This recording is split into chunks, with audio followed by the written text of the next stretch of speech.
Okay, first of all, after seeing all of the attendees and the winners last night with myself, I mean, the scope of the building process was so amazing. Ours is really simple in comparison, so I have to congratulate the people who built massive structures and reconfigure buildings and vertical and physical and wonderful things. But I want to say that what we're presenting is very simple, but it is the culmination of a lot of work. And we have started off with the technology by particle size, select a ternary blended cement, and in our ideal cement we would have, in a broad distribution of particles, we would have cement within a certain zone. We have a very ultra-fine polymer material that's very reactive, and of course mineral filler and broad and vertical size distribution. What we did with concrete was just the materials that we could find off the shelf, but we didn't have to specially process it, so we could just implement this concrete level. Anyway, we were able to redesign several mixes of ready-mix companies in California and in Utah, and we were able to, from the materials cost standpoint, reduce the cost of $5 to $12 per yard.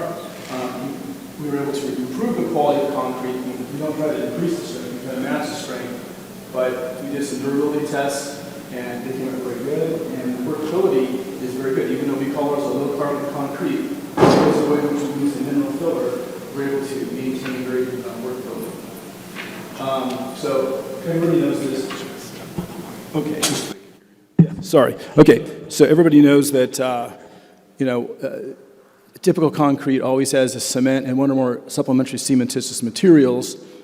And of course, the point is to create better concrete, to react with the cement, and to make a greener and more sustainable product. And if designed right, you get very, very good concrete using those materials. Like I said, we've always looked at a ternary blended material. Ideally, the cement and the SCM and the mineral fines wouldn't have the same particle sizes, but in this case, the SCM we used was fly ash in this project, had about the same particle size as the cement, and then our mineral fines were a coarse limestone powder that we found off the shelf. But we were able to use it to reduce cement content significantly and make what we believe would qualify as a low carbon material under 323, but we didn't have the workability issues that you might have if you reduced cement paste dramatically. Anyway, as we know, typical supplementary cementitious materials like pozzolans and fly ash and slag will have a strength retarding effect. They ultimately yield great strength, but early on they kind of have a retarding effect. But by using this coarse limestone powder, it has an accelerating effect, and so they kind of offset, and we get very good results.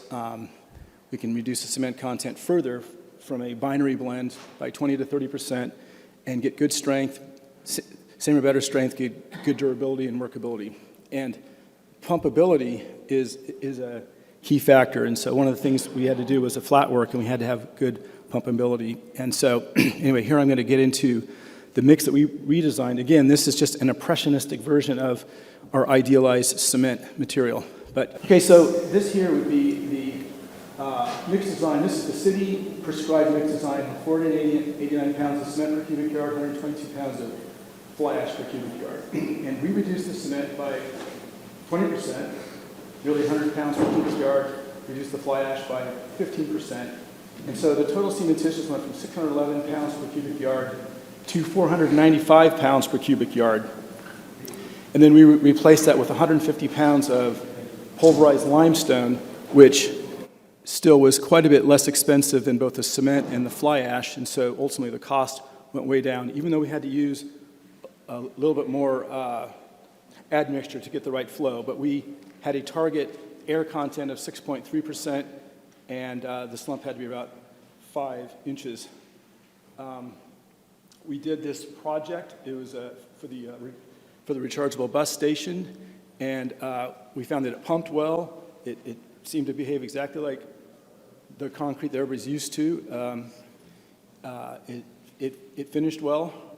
There's the aerial view of how the bus station ended up looking.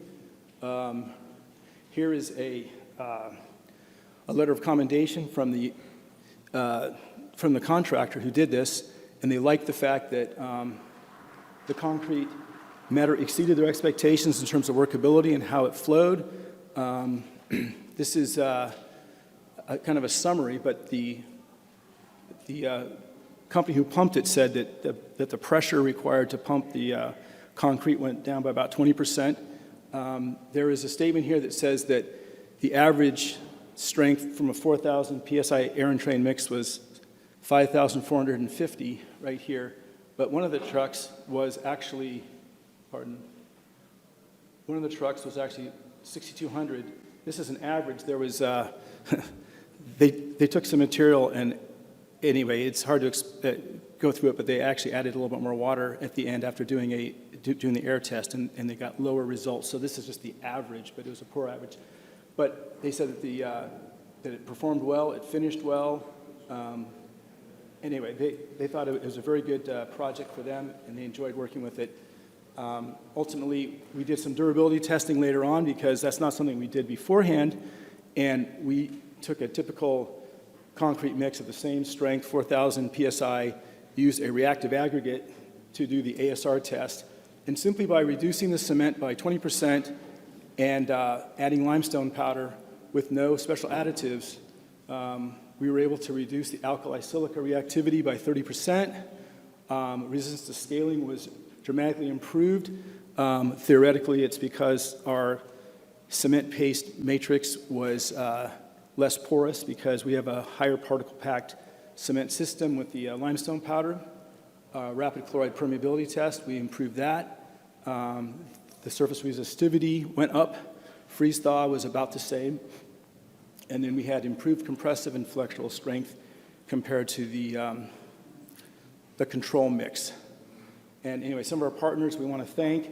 The City of Salt Lake City is who funded the project for the bus stop. UTA was, that's the Utah Transit Authority. It's for a rechargeable bus station.